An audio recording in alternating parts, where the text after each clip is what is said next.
इसलिए आप हर रोज हम जो घरों के अंदर पूजा करते हैं ना, हवन करते हैं, ये पूजा हमें इतनी विशेष रूप से करनी चाहिए और उससे से वो सारी देवी शक्तियां अनुकूल हो जाती है। इसलिए वेद ने कहा, मेरे साथ बोलिए, होत्री सदनम हरितम हिरण्ययम।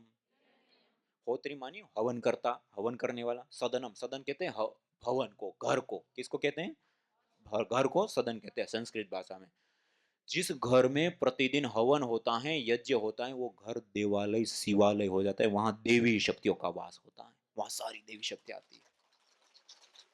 हमें इधर उधर मंदिर पे अलग अलग जगह पे जाने की जरूरत नहीं पड़ेगी, हमारा घर ही मंदिर बन जाएगा और वहां सारी देवी शक्तियां रहेगी। और हर रोज आप दे रहे हैं तो आपके मन में संकल्प आते ही वो शक्तियां आपकी उस सिद्धि के पीछे लग जाती है। और ये जो नेगेटिविटी, नेगेटिव ऊर्जा, नजर लग जाना, ये वो दूसरी तीसरी, ये सारी चीजें तो अब बहुत दूर की चीज है, वो तो कहां की कहां रह जाती हैं। और ये आप विशिष्ट सिद्धि को प्राप्त कर लेते हैं। इसलिए कहा गया, मेरे साथ बोलिए, भाग्यम न हस्त रेखासु लिखितम केनचिदपि भाग्यम लिखितुम मित्रम यज्ञो भवति लेखनी। भाग्य हाथों की लकीरों में नहीं, भाग्य को लिखने वाली यज्ञ रूपी कलम हमारे हाथ में। यज्ञ करो और अपने सौभाग्य को जगाओ। ये बहुत बड़ी विद्या है, बहुत बड़ी चीज है, आध्यात्मिक रूप से भी और भौतिकी की रूप से भी। इसलिए अभी हमें कभी भी यज्ञ का त्याग नहीं करना। ये हमारी मूल पूजा है, इस मूल पूजा का कभी भी त्याग नहीं करना चाहिए। और ये इसके अलावा भी यदि हम स्वास्थ्य की दृष्टि से देखें, किसकी दृष्टि से? ये तो मैंने आपको पहला वाला बताया, सद आयुर्वेद के अंदर सदवृत का, स्वस्थ व्यक्ति को हमेशा स्वस्थ रहने के लिए प्रतिदिन यज्ञ करने के लिए कहा ना। क्यों कहा? उसके पीछे सारे कारण हैं कि ये गुड हार्मोन्स बढ़ेंगे, स्ट्रेस, तनाव, डिप्रेशन आदि दूर होगा, न्यूरोकेमिकल बैलेंस होंगे, बैक्टीरिया, वायरस, फंगस आदि दूर होगा, हमारा सबसे ज्यादा आहार जो है वायु, उसको वो पोषित होगा, प्राण शक्ति से युक्त होगा, जीवनी शक्ति से युक्त होगा। ये सारे लाभ उसके साथ जुड़े हुए हैं और वो सारी चीज होगी तो उसके कारण हम बीमार। इसलिए आयुर्वेद में कहा कि स्वस्थ व्यक्ति को स्वस्थ रहने के लिए प्रतिदिन हवन करना चाहिए। अब दूसरा, जब वहां दूसरा प्रकरण आता है, आतुर से विकार प्रशमनम, कि अब कोई व्यक्ति बीमार हो गया है तो उसको स्वस्थ करना है, तो उसके लिए दूसरा प्रकरण आता है चिकित्सा प्रकरण। कौन सा? उसको तीन विभागों में विभाजित किया, एक देव व्यपाश्य चिकित्सा, एक युक्ति व्यपाश्य चिकित्सा, एक सत्वावधि। तीन प्रकार के। पहली है देव। देव व्यपाश्य मानी जैसे हवन करना, यज्ञ करना, देवताओं का पूजन करना, अलग अलग आराधनाएं, तीर्थाटन करना, माला धारण करना, तिलक धारण करना, दान करना, पुण्य करना, गौ सेवा करना, या इस प्रकार की जितनी भी चीजें होती है ना, वो भी एक प्रकार का चिकित्सा की काम करती हैं। तो वो पहला ट्रीटमेंट बताया।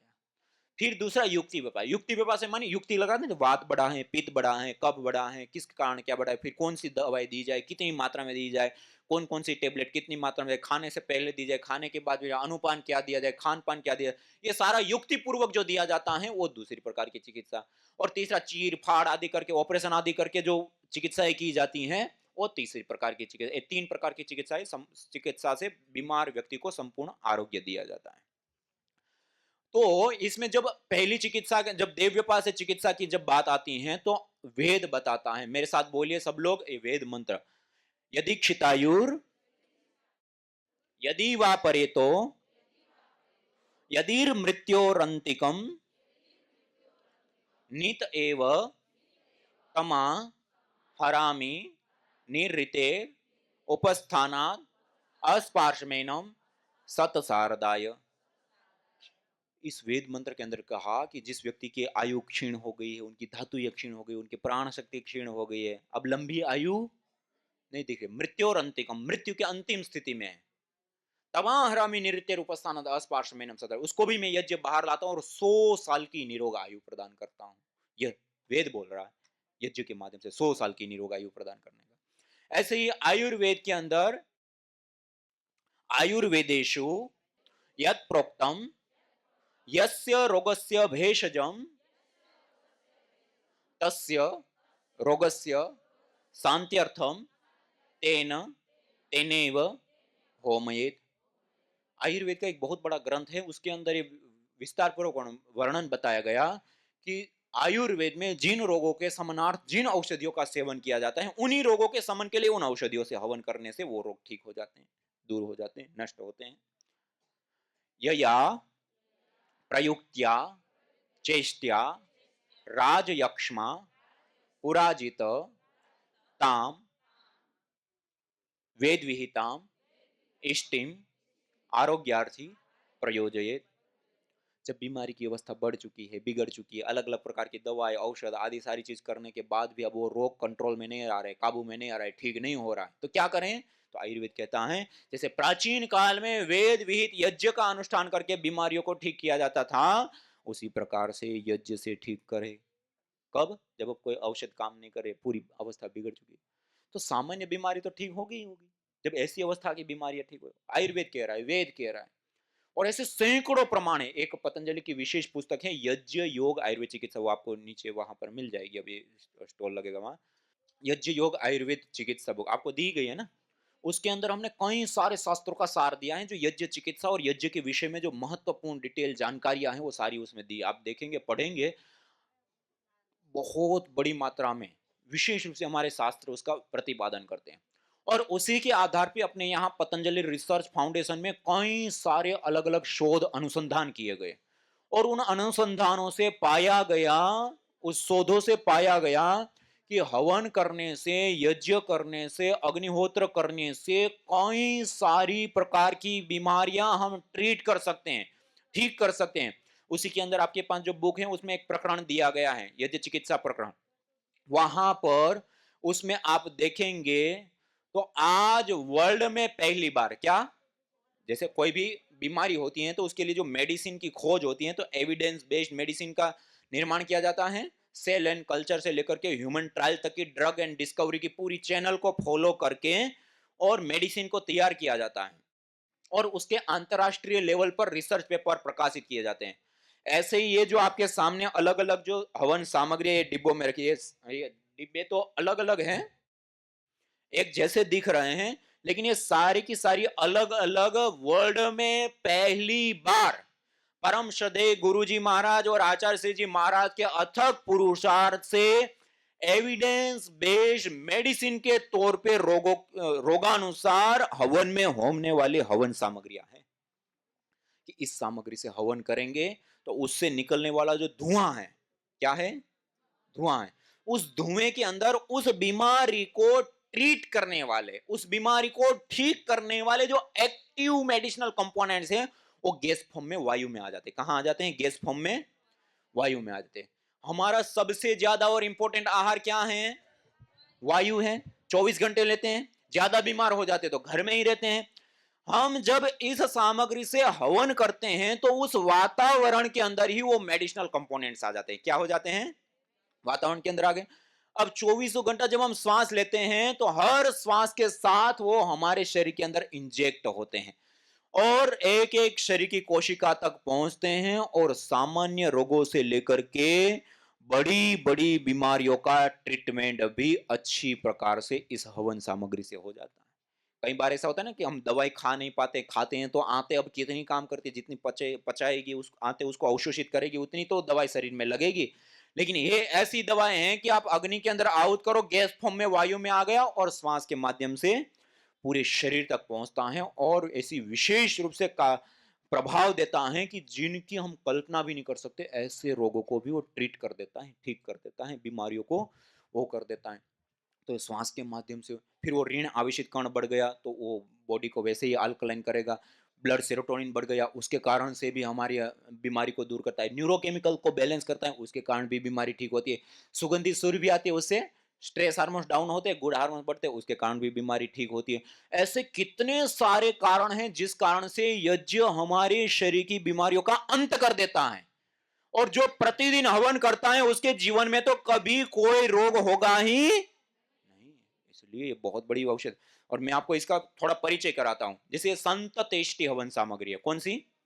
ये संत तेष्टि हवन सामग्री जो निसंतानता, बंध्यत्व, धातुओं का पोषण ना हो पाना, चाहे पुरुष में चाहे स्त्री में, या उसके अलावा भी जैसे गर्भवती तो हो गए, लेकिन बालक का पूरी तरह से पोषण हो, अच्छे से उसकी बुद्धि आदि विकसित हो, शरीर का पूरा पोषण हो, उसके लिए या इस प्रकार की सारी समस्याओं के लिए इस संत तेष्टि हवन सामग्री से हवन करते हैं। किससे? आपने रामायण में सुना होगा, राजा को पुत्र नहीं, संतान नहीं हो रही थी, तो महर्षि सिंह के पौरोहित्य में पुत्र कामेष्टि यज्ञ का अनुष्ठान किया और पुत्र रत्न प्राप्त हुए। ऐसे ही आपने महाभारत में द्रौपदी के भाई का जन्म यज्ञ के माध्यम से बताया गया। और आज वर्तमान में हमें एक बहुत बड़े तपस्वी महात्मा जी यहाँ भारत में हैं, जिनसे हमारा मिलना हुआ, उनका आशीर्वाद प्राप्त हुआ। अभी उनकी 123-24 साल की उम्र है। कितनी? 123-24 साल। आजादी से पहले से लेकर मतलब कितना टाइम हो गया, बहुत लंबा टाइम हो गया ना तब से। और बड़े तपस्वी है, सिद्ध महात्मा है, और कई सारी सिद्धियां हैं, कई सारी चीजें। उन्होंने बताया मेरे को कि उन्होंने अपने जीवन में 10,000 से ज्यादा ऐसे पुत्र कामेष्टि यज्ञ सफलतापूर्वक कराए।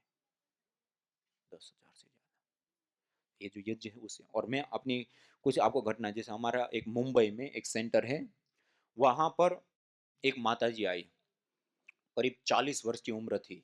20-25 साल में शादी हो जाती हैं, और उनको संतान नहीं हो रही थी। तो अलग अलग प्रकार के जो भी उपाय समाज में होते हैं, कोई पूजा पाठ, ये वो, दवाई से लेकर के अलग अलग चीजें, वो सारी चीजें उन्होंने करने का प्रयत्न किया, लेकिन कहीं कुछ लाभ नहीं हुआ। 40 वर्ष की उम्र हो गई, फिर भी नहीं हो रहा था।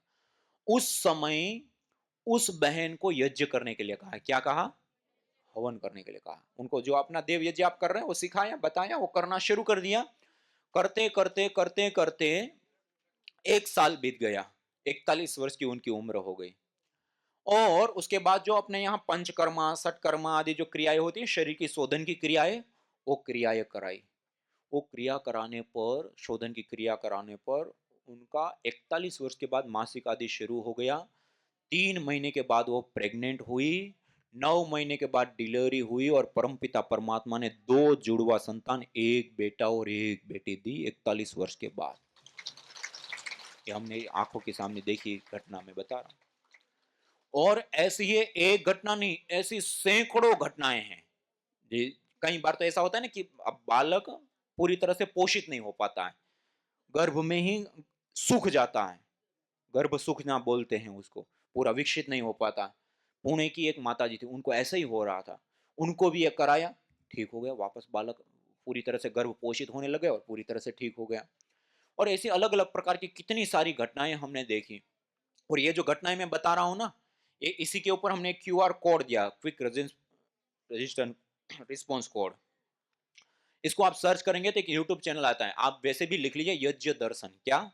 आपको जो पुस्तक दिया है उसके भी फ्रंट पेज में भी वहां पर क्यूआर कोड दिए है, उस वेबसाइट के और यूट्यूब चैनल के, वो बुक में भी दिए, तो आप मोबाइल से स्कैन करके भी उसको वो कर सकते हैं। बाकी यज्ञ दर्शन आप सर्च करेंगे तो यूट्यूब चैनल है, वहां पर हमने एक प्लेलिस्ट दी है, यज्ञ ट्रीटमेंट एक्सपीरियंस, यज्ञ चिकित्सा के अनुभव करके। ये जो मैंने आपको कुछ घटनाएं बताई, ऐसी सैकड़ों घटनाएं अलग अलग रोगों की, जो मतलब अब कोई उपाय नहीं था, कोई सामने उपाय नहीं सूझ रहा है, उनको जब यज्ञ कराया गया, हवन कराया। कहीं तो ऐसे केस हैं जो एलोपैथी के एडवांस से एडवांस उपचार ले चुके, लाखों लाखों रुपए खर्च कर चुके, और फिर भी कुछ नहीं हुआ, और यज्ञ करके अचंभित जैसे लाभ उठाए। उन सब के वीडियो वहां आपको मिले, आप देखेंगे, आपको आश्चर्य होगा कि यज्ञ से ऐसे भी होता है। तो आप लोग उसको जरूर देखिएगा, आपको बहुत सारा लाभ मिलेगा। ये तो मैंने आपको बताया संत तेष्टि हवन सामग्री के बारे में। ऐसे ये दूसरी हवन सामग्री है कफेष्टि हवन सामग्री। कौन सी? कफेष्टि हवन सामग्री जितने भी लंग्स वाली डिजीज होती है ना, जैसे अस्थमा, दमा, कफ, या इस प्रकार की जो बीमारियां हो जाती हैं, सामान्य रूप से लोग क्या कहते हैं, अस्थमा दमा हो जाते हैं, धुएं से दूर रहने के लिए बोलते हैं ना। आयुर्वेद के धूम्र चिकित्सा प्रकरण के अंदर देखोगे ना, जो आपको पुस्तक दिया ना, उसमें भी आयुर्वेदिक धूम्र चिकित्सा प्रकरण हमने दिया है। उसको आप जब पढ़ेंगे तो उसमें सबसे पहला लंग्स को ठीक करने का उपाय बताया गया है, धूनी, औषधीय द्रव्यों की धूनी। और आज पतंजलि रिसर्च फाउंडेशन में रिसर्च करके एविडेंस बेस्ड मेडिसिन के तौर पे भी आज हमारे पास वो सामग्री है, कि इस सामग्री से हवन करने पर आज हजारों लोगों ने अपने अस्थमा दमा के पंप छोड़े हैं, यज्ञ करके, यज्ञ के धूम्र का पान करके, उस वातावरण में रह करके पान था। और अस्थमा दमा आदि तो दूर होता ही है, लेकिन उसके साथ साथ आपने देखा होगा कोरोना काल जब आया उस समय हमने इसके ऊपर बड़े रूप में रिसर्च करना शुरू किया था और आज तो वो सारे रिसर्च कार्य काफी समय हो गया, पूर्ण हो गया। जिनको निमोनिया, एक लंग्स की हेवी बीमारी, भारी बैक्टीरिया वाली बीमारी कही जाती है, ऐसे उससे भी ज्यादा हेवी बीमारी होती है टीबी। क्या होता है? ट्यूबरक्लोसिस, टीबी के बैक्टीरिया। और कोरोना वायरस तो सबसे खतरनाक था। और उसके बाद आया ब्लैक फंगस, वो भी ऐसे ही था। महानुभाव, आज Patanjali research foundation pneumonia, TB, black fungus और कोरोना वायरस, ऐसी जितनी भी कम्युनिकेबल डिजीज है उनको भी साइंटिफिक रूप से कफेष्टी हवन सामग्री से ट्रीट करके प्रूव कर चुका है। इसलिए आगे आने वाले समय में किसी भी प्रकार की ऐसी फैलाव वाली बड़ी बीमारी आती है, कम्युनिकेबल डिजीज आती हैं, तो आप कफेष्टी हवन सामग्री से निसंदेह हवन करके उस बीमारी से विजय पा सकते हैं। ये एक बहुत बड़ी मेडिसिन के रूप में। तो श्वास, अस्थमा, दमा या जो भी इस प्रकार की बीमारियां हैं तो उसके लिए इसी प्रकार से ये मधुइष्टि हवन सामग्री, मधुइष्टि हवन सामग्री जिनको डायबिटीज की प्रॉब्लम होती है ना, टाइप 1 डायबिटीज है, टाइप 2 डायबिटीज है, तो डायबिटीज की प्रॉब्लम के लिए विशेष रूप से प्रयोग की जाने वाली हवन सामग्री है मधुइष्टि हवन सामग्री। इसी प्रकार से ये प्राणेष्टि हवन सामग्री, ये प्राणेष्टि हवन सामग्री जिनको मल्टीपल डिजीज हो जाते हैं ना, एक बार बीपी भी हो गया, शुगर भी हो गया, मोटापा भी हो गया, और भी दो तीन चार बीमारियां, कोई भी अलग अलग प्रकार की बड़ी बड़ी दो तीन बीमारी हो गई है, तो मल्टीपल बीमारी हो गई है, या जिनके इम्यूनिटी पावर बहुत ही लो हो जाता है ना, कई बार थोड़ा सा पानी में परिवर्तन हो गया, भोजन में परिवर्तन हो गया, स्थान का परिवर्तन हो गया, तुरंत बीमार हो जाते हैं, ऋतु परिवर्तन हुआ तुरंत बीमार हो जाते हैं। तो जिनकी इम्यूनिटी बहुत ही लो हो चुकी है या मल्टीपल डिजीज हो चुके हैं या कई बार वंशानुगत रोग होते हैं ना, पीढ़ी दर पीढ़ी बच्चों को रोग प्राप्त हो जाते हैं, या उसके साथ साथ जो ऑटो इम्यून डिजीज है कि अपना ही तंत्र अपने विरोध में, जैसे एमएनडी है, एमडी है, या एसएलई, ये जो ऑटो इम्यून डिजीज है, ऐसी बीमारियां हो गई हैं, तो उसके लिए विशेष रूप से प्राणेष्टि हवन सामग्री से हवन करते हैं।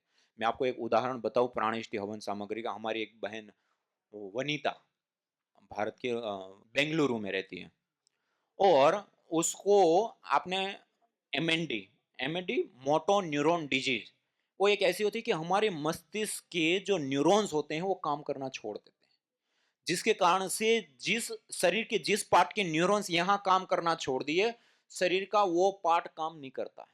आपका हाथ बिल्कुल सही होगा, लेकिन आपको कुछ पता भी नहीं चलेगा, काम करना चाहोगे कुछ नहीं कर पाओगे, वो पार्ट पूरा काम करना छोड़ देता है, मस्तिष्क का जो पार्ट डैमेज हो गया। और उसके उपाय के लिए आज वर्ल्ड में कोई भी उपाय नहीं है, एक बहुत बड़ी बीमारी का। आपने स्टीफन हॉकिंस नाम सुना होगा, वर्ल्ड के एक बहुत बड़े साइंटिस्ट हुए, कुर्सी के ऊपर ऐसे बैठे रहते थे टेढ़े होकर के, सुने हैं? ये वर्ल्ड के सबसे बड़े साइंटिस्ट भी और सबसे रईस आदमी, उनको यही बीमारी हुई थी जिसके कारण वो चेयर में उस अवस्था में थे। महानुभाव, वो व्यक्ति भी वर्ल्ड के सबसे बड़े एडवांस ट्रीटमेंट सब पैसा होते हुए, सब कुछ करते हुए भी अपने जीवन को उस बीमारी के कारण नहीं बचा पाए। वही बीमारी इस बेंगलुरु की बहन वनीता को हुई थी, और उस समय उस बहन को जैसे ही वो सुबह में कुछ भोजन नाश्ता कर रहे थे, एकदम से झटका सा आया, गला चौक हो गया। ऐसा चौक हो गया, अब ना तो वो बोल पा रही है, ना कुछ खा पा रहे, ना कुछ पी पा रहे, ना निगल सकते हैं, ना कुछ बोल सकते हैं, कुछ नहीं कर सकते, एकदम चौक। बेंगलुरु के बड़े बड़े दो तीन हॉस्पिटलों के अंदर उनको ले जाया गया, अलग अलग रिपोर्टें कही, अलग अलग डॉक्टरों से कंसल्ट कराया, कहीं पर भी कुछ पता ही नहीं चल रहा है डॉक्टर को कि क्या हो गया है। मुंबई लेकर के गए, मुंबई में चार पांच हॉस्पिटलों पे और अलग अलग रिपोर्ट आदि कराई, बाद में पता चला कि इसको एमएनडी हो गया है, और एमएनडी का कोई इलाज नहीं है। अब सारे डॉक्टरों ने मना कर दिया। उस अवस्था में वो मुंबई में, उनके जो भाई थे वो मुंबई में रहते थे, वो अपने घर पे ले गए, वो हर रोज हवन करते थे, हवन के साथ जुड़े हुए थे, वो हर रोज हवन करते, उनको हर रोज हवन में बिठाया, और ये विशेष हवन जो प्राण को पोषित करने वाली जो जड़ी बूटियां हैं, उन जड़ी बूटियों से हवन कराना शुरू किया, और उनको कहा तुम यहीं बैठो, जितना हो सकता है प्राणायाम करने का अभ्यास करो, हवन करो, इसी में बैठने का, ऐसे कराना। और तब तक करीब करीब 1 महीने के ऊपर टाइम बीत गया था, और 12 किलो से ज्यादा वजन कम हो गया था। क्यों? क्योंकि 1 महीने से कुछ खा ही नहीं रही, पूरी ग्लूकोज की जो बोतलें चढ़ती है ना, सुई लगा लगा करके वो दे रहे थे, उसी से उनका जीवन चल रहा था। और उस समय हवन करना शुरू किया। देखो मुंबई और बेंगलुरु के बड़े हॉस्पिटल भी जिस केस में कुछ नहीं कर पाए, लास्ट में कोई उपाय नहीं था, उस समय उनको खाली हवन पे बिठाया, हवन में प्राणायाम कराया और उसका वो प्रभाव हुआ कि महानुभाव 6 दिन में उसकी आवाज वापस आ गई, बोलने लग गई, खाने लग गई। 6 दिन में जो दुनिया का सबसे रईस और बड़ा आदमी भी जिस बीमारी के सारा कारण जीवन गवा चुका, वो इस छोटे से हवन से जीवन बचा लिया उसने। और आज एक दो उदाहरण नहीं, सैकड़ों ऐसी, और ये जो मैंने आपको घटना बताई ना, ये भी उस यूट्यूब चैनल के ऊपर आपको मिलेगा, आप देखोगे अपनी आंखों के सामने, आपको आश्चर्य होगा कि कैसे होता है। और ऐसी कितनी सारी घटनाएं अलग अलग आपको वहां पर मिलती है। प्राणेष्टि हवन सामग्री के विषय में आपको थोड़ा सा बताया। ऐसे ही है हृदयष्टि हवन सामग्री। हृदयष्टि हवन सामग्री हार्ट डिजीज होती है ना, high blood pressure, low blood pressure, हृदय की धमनियों में ब्लॉकेज हो जाते हैं, या कोलेस्ट्रॉल ट्रिग्लिसराइड आदि बढ़ जाता है, तो हार्ट की जो भी अलग अलग प्रॉब्लम होती है तो उसके लिए प्रयोग होने वाली हृदयष्टि हवन सामग्री। इसी प्रकार से चर्मेष्टि हवन सामग्री। चर्मेष्टि हवन सामग्री दांत, खाज, खुजली, स्किन एलर्जी, या जितने भी अलग अलग प्रकार के चर्म रोग होते हैं, उन चर्म रोगों के लिए इससे हवन करते हैं और इसी के धूपन से धूपित भी करते हैं। जो प्रभावित अंग होते हैं ना, तो अंगारों के ऊपर यही जड़ी बूटियां डालकर गाढ़ा गाढ़े धुआं से उसको धूपित करते हैं और हवन करते हैं, उस वातावरण में रहते हैं, तो मेडिसिनल कंपोनेंट श्वास के माध्यम से जाते हैं, तो दोनों ही रूपों में इससे लाभ करती है। इसी प्रकार से पित्तेष्टि हवन सामग्री। पित्तेष्टि हवन सामग्री पित्तज रोगों को ठीक करने के लिए, बहुत ज्यादा एसिडिटी है, बहुत ज्यादा शरीर के अंदर गर्मी, पसीना आना, या शरीर से बहुत ज्यादा बदबू आती है पसीने से, और भी इस प्रकार के जितने भी पित्त जनित रोग होते हैं, उन पित्त जनित रोगों को ट्रीट करने के लिए पित्तेष्टि हवन सामग्री का प्रयोग करते हैं। इसी प्रकार ये प्रारब्धेष्टि हवन सामग्री। प्रारब्धेष्टि हवन सामग्री जो प्रारब्ध जनित अलग अलग प्रकार के जो रोग होते हैं, उन प्रारब्ध जनित रोगों को ठीक करने के लिए, घर में अशांति है, दुख है, अलग अलग प्रकार के कष्ट होते हैं, तो उन सारे रोगों को ट्रीट करने के लिए प्रारब्धेष्टि हवन सामग्री से हवन करते हैं। और ये संततेष्टि के बारे में तो आपको बताए। इसी प्रकार से एक होती है कर्कटेष्टि हवन सामग्री। कौन सी? कर्कटेष्टि हवन सामग्री कैंसर के लिए प्रयोग होती है, या कोई गांठ बढ़ गई है, बन गई है, या कोई हड्डी बढ़ जाती है ना कई बार, और सबसे ज्यादा कैंसर। मैं आपको कर्कटेष्टि का एक उदाहरण बताना चाहूंगा। सैकड़ों उदाहरण है, और मैंने जो आपको यूट्यूब चैनल बताया, यज्ञ दर्शन, क्या, एक शब्द याद रखिए, यज्ञ दर्शन नाम से पतंजलि का ऑफिशियल वेबसाइट है, यज्ञदर्शन.com। Yagya Darshan YouTube channel, Facebook, Twitter, Instagram से लेकर के सारे अलग अलग सोशल मीडिया प्लेटफॉर्म भी हैं। उसके ऊपर जब आप जाकर के देखेंगे तो ये सारी घटनाएं, इनके सारी जो रिसर्च है, और ये सारी चीजें आपको वहां पर प्राप्त होगी और मिलेगी। तो एक तेलंगाना रुद्रु की एक बहन प्रणीता, उनको लीवर का कैंसर हुआ था, और वो इतना बढ़ गया, उन्होंने वहीं हैदराबाद में ट्रीटमेंट ले रहे थे, ट्रीटमेंट लेते लेते शरीर में 3 जगह पर और डिटेक्ट हुआ, तो उसको मुंबई के एक और बड़े हॉस्पिटल के अंदर एडमिट किया गया। वहां पर जब एडमिट किया, सारा चेकअप हुआ, तो डॉक्टर ने कहा कि ये 4 स्टेज को पार कर चुकी हैं, और अब ये ठीक हो सकती हैं, ऐसी हमें संभावना नहीं दिखती है। हाँ, आप कहें तो एक इम्यूनोथेरेपी होता है, उसका हम प्रयोग करके देख सकते हैं कि वो कितना मतलब लाभकारी हो सकता है या उपयोगी हो सकता है, उसका प्रभाव हम एक बार वो कर सकते हैं हम, लेकिन हम गारंटी नहीं देते कि इससे ठीक होगा, क्योंकि वो वे पैसे पहले ही बहुत वो हो गई थी। अब ऐसा होता है ना, लास्ट स्टेज में तो सब लोग सिग्नेचर करने के लिए, अब परिवार को कुछ तो करना ही है, तो उन्होंने अनुमति दी। और एक डोज उसका होता है, एक जो इंजेक्शन होता है 2-2.5 लाख रुपए का आता है, और 50,000 रुपए की उसके बाद दवाइयाँ लगती है, कुल मिलाकर के 3 लाख का एक डोज। और इतना हैवी होता है कि एक बार एक इंजेक्शन लग गया, 20-25 दिन तक आदमी बेड से खड़ा नहीं हो सकता अपनी ताकत से, इतना हैवी होता है। और उनके खान पान सफाई के लिए भी जो अन्य व्यक्ति जाता है, उनको भी एक प्रोटेक्शन के साथ उनके पास भेजा जाता है, उसके बाद भी उसके ऊपर भी साइड इफेक्ट होने लग जाता है, इतने हेवी डोज। ऐसे ऐसे 5 डोज लिए, कितने? 5 डोज। छठवें डोज के लिए जब उसको लेकर के गए, उसका चेकअप हुआ, डॉक्टर ने कहा कि वो कैंसर पूरे शरीर में फैल चुका है, उनकी बॉडी अब कोई रिस्पॉन्स नहीं कर रही है, दवाइयाँ ओवरडोज में जा चुकी हैं, आप घर पे ले जाइए, अब हम इसमें कुछ नहीं कर सकते। छठवां डोज दिया, घर पे लेकर के आए, और 5-10 दिन का कहा था डॉक्टर ने कि 5-10 दिन जो भी जीवित रहते हैं आप सेवा कर सकते हैं, अब इसमें कुछ नहीं हो सकता है। और उस समय जब ऐसी खबर फैलती है तो सब मित्र परिवार के लोग मिलने आते हैं ना, खबर लेने के लिए भाई क्या हो गया, कैसे ऐसी स्थिति हो गई, लोग मिलने के लिए। ऐसे ही एक तेलंगाना रुद्रपुर के विश्वनाथ महाजन जी करके एक व्यक्ति है, वो उनको मिलने के लिए गए, वो उनके मित्र थे। उन्होंने ये जो आप 1 डेढ़ घंटे का जो ये सत्र ले रहे हैं, ये यज्ञ चिकित्सा का पूरा सत्र होता है 10 दिनों का। कितना? पूरा प्रशिक्षण जो शिविर होता है वो हम ऑनलाइन करते थे। वो भी हमने उस जो आपको यज्ञ दर्शन बताया ना उसके ऊपर हमने पूरा दिया है। तो आपको जब समय मिले ये शिविर के बाद तो आप उसको पूरा देखेंगे तो और डिटेल से आप जान पाएंगे, सीख पाएंगे, अपने घर में कर पाएंगे। तो ये तो आपको केवल एक जानकारी के रूप में। तो उस समय उन्होंने उनको बताया, क्योंकि उन्होंने तो पूरा हम ये कोर्स किया हुआ था तो उनको पता है किस चीज़ के लिए क्या रिसर्च हुई है, कैसे काम करता है, ये सारी चीज़ उनको पता।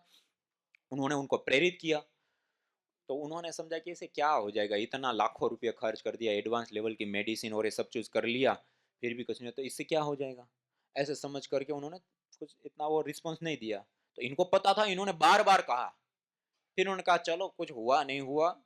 कहते हैं ना कि अंतिम स्थिति में यज्ञ पूजा करते हैं तो उनकी आत्मा को शांति मिलेगी, कुछ अच्छा होगा, ऐसा सोच करके धार्मिक तौर पे उन्होंने ये कर्कटेष्टि हवन सामग्री, हवन किट, हवन का जो सारा सामान मिलता है, ये सारा कुछ लेकर के उन्होंने अपने घर वो जिस कमरे में पड़ी रहती थी वहीं पे करना शुरू किया।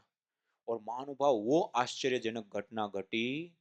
वो बहन पहले इतने बड़े ट्रीटमेंट, इतनी सारी चीजें करने के बाद भी जिनके शरीर में कोई असर नहीं हो रहा था, और अब तो ऐसी स्थिति थी कि ये जो 5-7 डोज लिए ना, अपने व्हील चेयर के ऊपर जाती थी, खुद नहीं चल पाती थी। और अब डॉक्टर ने पूरा मना कर दिया कि पूरे शरीर में कैंसर फैल चुका है, दवाइयाँ ओवरडोज में जा चुकी है, और ऐसी स्थिति में उस समय उनके कमरे में कर्कटेष्टि हवन सामग्री से हवन कराए महानुभाव।